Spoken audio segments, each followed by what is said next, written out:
grace of God. For my mother, like I think my grandfather would say, it's the Irish of it, the notion that was enduring was you never, never, never, never, never had a right to give up. You never gave up. You never gave in. And secondly, this notion my mother and father shared was a word that I heard here used, and I hear it more on this island than I hear it anywhere except in my home growing up. The word dignity. Dignity. Everyone, my father would say, he meant it, our father, everyone was entitled to be treated with dignity from the moment you're born till you take your last breath. And listening to your two co-chairs now, I'm reminded of something that people joke about, but it's true.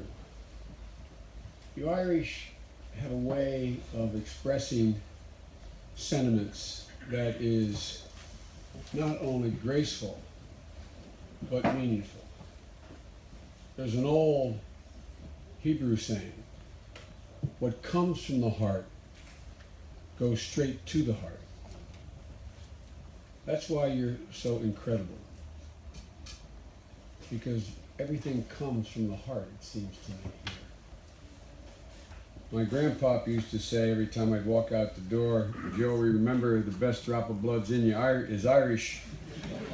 And by the way, I am a man of Mayo. My great-grandfather, Edward Francis Blewett, emigrated from Mayo, from Ballina, when he was 1 year old with his father, Edward Francis Blewett. And he was a mining engineer in Scranton, Pennsylvania. Scranton is a sister city to Ballina, by the way. And he started an organization, it's the largest Irish-American organization in the state of Pennsylvania. There's a lot of Irishmen. As a matter of fact, maybe almost as many Irishmen as there are in Ireland, but there's only two kinds of people in America, those who are Irish and those who want to be Irish. But he started an organization called the Men of Mayo in 1901. And it was something that was near and dear to his heart. I never met my great-grandfather. He passed away in 1928, before I was born. But the interesting thing to me is that the focus on dignity that is so integral to what hospice, it seems to me, is all about. I unfortunately have been a great consumer of hospice care. When I was elected as a 29-year-old kid to the United States Senate, you have to be 30 years old to be a senator. I had to wait to be officially sworn in.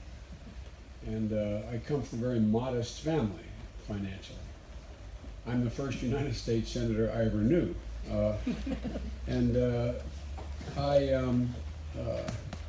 It was shortly after I was elected, 6 weeks after I was elected, my wife and 3 children were Christmas shopping, and a tractor trailer broadside of them killed my wife and killed my daughter, and very badly injured my two sons, who were hospitalized for a long time.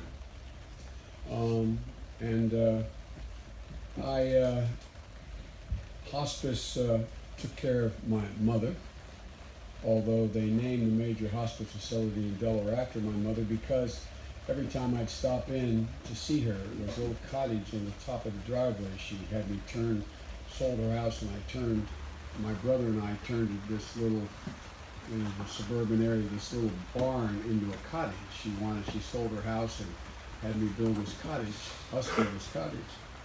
And I'd stop in, and she had hospice there for about, I guess it was 4 months, Jimmy?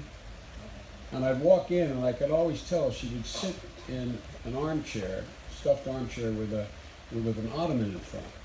And one of the nurses would be sitting on the ottoman looking at her.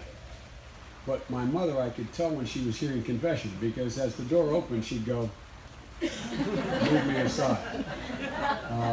And then my father was in my home the last 4 months of his life of hospice.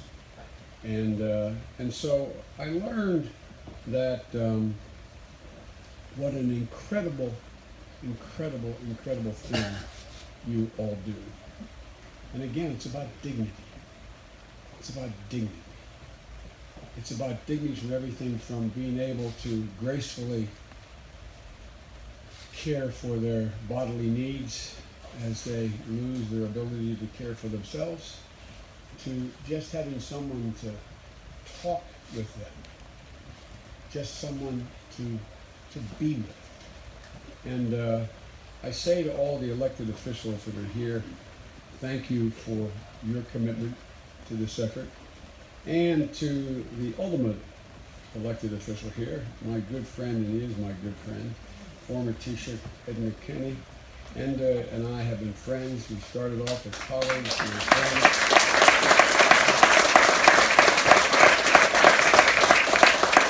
I like Finola better than I do him, but if my mother were here, she'd look at me and say, "You're still with him, dear. No purgatory for you. Straight to heaven, straight to heaven." But